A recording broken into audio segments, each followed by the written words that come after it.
So I've taken notes more times than I wanted. I've also experienced a lot of fun, weird things firsthand. One of them gotta be that one time I found out my speaking examiner was actually my placement supervisor, which was really fun. I did alright that time. You can have a guess what I scored. I'll review my score in the end of this video. So back to my uni days, I majored in TESOL, teaching English to speakers of other languages. And in my first semester, I remember there was a unit called Teaching Experience, and we were required to take a placement for about a week. And there were a couple of options. I remember one of them was college fundamental foundation courses. So basically grammar lessons, academic writing, like how do you do reference, things like that. IELTS was also on the table. And you know, as an international student, I've had a love and hate relationship with IELTS. So I signed myself up for that. And for about a week, I believe 2 hours every day, we were invited to a classroom. We sit on the back of the classroom to observe the lesson. And that was pretty much it, yeah. And before the lesson even started, our supervisor came to us and she was like, you know, just a quick heads up. The lesson may not be as interesting as you may think because the cohort was still very, very beginners. And they turned out to be total beginners. So they were around like 4 to 6, yeah, 6 max. So they were all monks from Myanmar or Laos. Very, very interesting. And we ended up doing listening questions with them and also practicing speaking questions with them a little bit. And the lesson was indeed boring. In the end, we needed to write a report about what we observed, what we learned. I did not even know what I came up with, but I was able to get a distinction for that unit.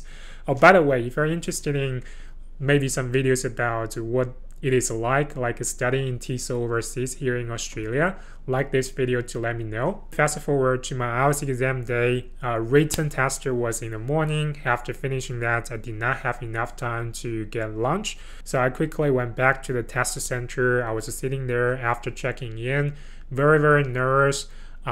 Extremely nervous, actually, so nervous that I had to meditate. So I was sitting there with my eyes closed and meditating.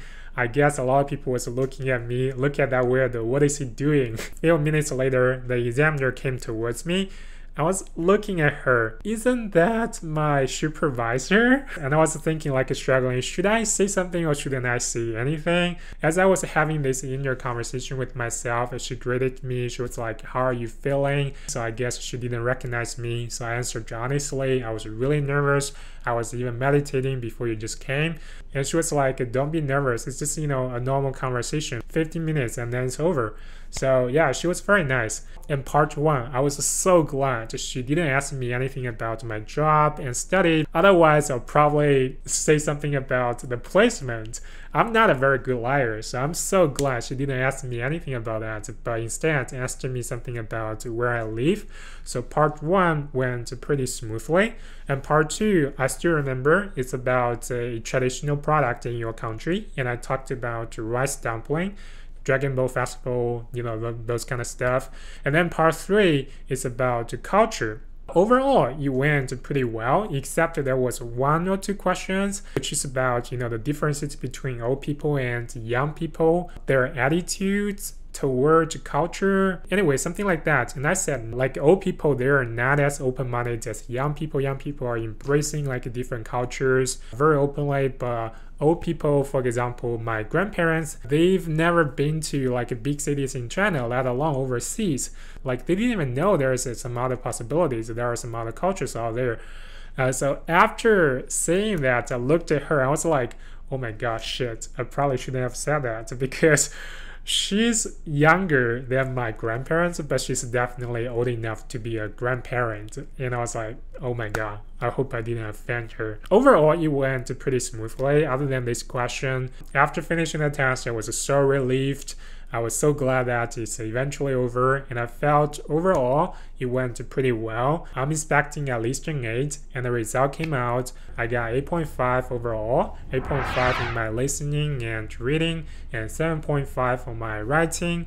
And lastly, yeah, my speaking, I scored 8, so I'm okay with that. I think I might be able to do a little bit better, but 8 is not bad. Yeah, so I take that. And this is probably one of the most fun things that I have ever experienced taking IELTS examination. Quick plug-in. I'm so excited to announce to you guys that my own IELTS course is now available. You can head over to my WeChat official account to check it out. It does not only cover IELTS tips and tricks and strategies, things like how you should listen so you don't miss questions, how you should read so you can finish on time, and how you should write so that your essay is logical and meets all the criteria. And speaking strategies will give you a smooth conversation with the examiner. That's not all. More importantly, it teaches you how to learn language the right way so you can study efficiently, and all the effort you put in will actually lead to a tangible result. And you will go a long way to continue to help you to improve your language ability even after passing IELTS. Language you learn, you will be able to remember and actually apply them when you do need them. It also teaches you how to study consistently, how to show up every single day, because at the end of the day, that's what matters the most. Everything put together, I believe you will definitely have an easier time passing IELTS. So if you're interested, head over to my WeChat official account to check it out.